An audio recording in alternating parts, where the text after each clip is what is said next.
all. A few weeks ago at the Joe Mazzola Training Center, where we saw apprenticeships in action, kids learning how to weld so that they could repair and build water systems, which were very much a part of the infrastructure legislation, the bipartisan infrastructure framework. Following that, some of us were together at the Trans Bay Terminal, where we all came together to salute what was happening in that legislation for transportation in the Bay Area. $5 billion to come right here for transit, whether it's electrification, for transportation, Caltrain, or other aspects. Next, we had a town hall, which was participated in by thousands of people from the Bay Area to talk about, with Jared Huffman, what was happening in the legislation to save our planet as we improved the quality of life, created jobs, lowered cost in the legislation. And today we have our fifth event. This one is a matter of life and death. This one is so important to us, and this one takes place on a day where across America we'll probably add up to about 500 events, including the ones that I mentioned, to come to the community, thank people for their ideas, to share with them opportunities that will be there as we build back better. This is an initiative that is the vision of President Joe Biden. President Biden has said, I want to do everything I can in a bipartisan way to build the infrastructure of our country, but I will not confine my vision for the country to that, and so we're working on the BBB, the Build Back Better legislation, to be more transformative as we go forward to save the planet, to lower cost for health care, for prescription drugs, lower cost for child care, lower cost in every way, lower taxes for the middle class, again, doing so paid for by making people who are wealthy and corporate America to pay their fair share. So that is the context in which all of this is taking place today. So it's an honor to be in San Francisco. We'll be joined shortly by our mayor, and I want to salute her for all of her initiatives. Oh, we are. Hey, Madam Speaker. Thank you, Mayor, for honoring us with your presence, more importantly for honoring our city with your service and leadership, and for the priority you have placed on the safety of the people of San Francisco, which is a very major responsibility for us. Your Vision Zero, a bold plan to end traffic fatalities by 2024, as well as your leadership just last week with a proposal to invest $400 million in muni reliability and street safety.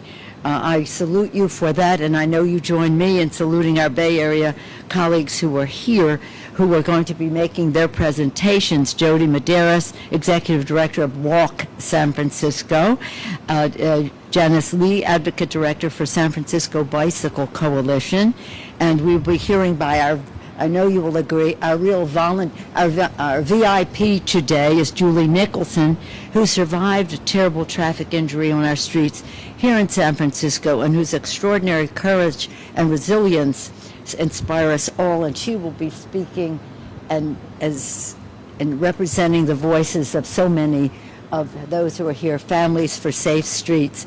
Thank you all for being here, for sharing your tragedies, but also giving us your courage to turn your pain into progress and help to prevent other families from suffering the agony that you have. And we even have some other survivors of crashes as well. So we'll be hearing from them.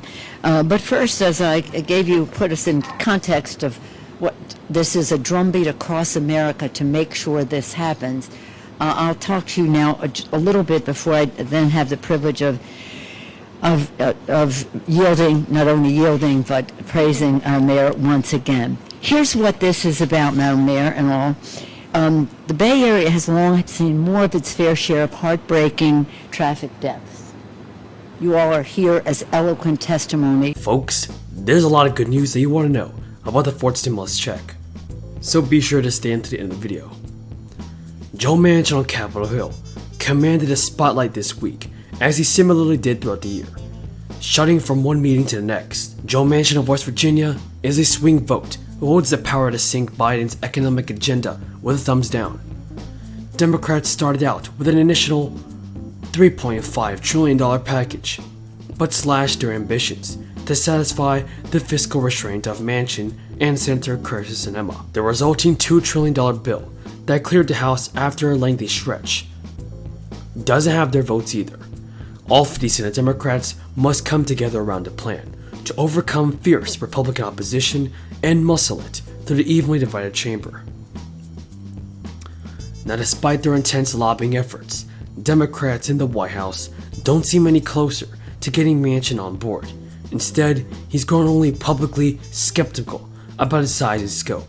He torpedoed efforts this week to swiftly pass the bill back better by Christmas, with renewed concerns about keeping his price tag locked in at $1.75 trillion. Manchin's insistence to restrain fresh federal spending throws Democrats into the same position that they were in early fall.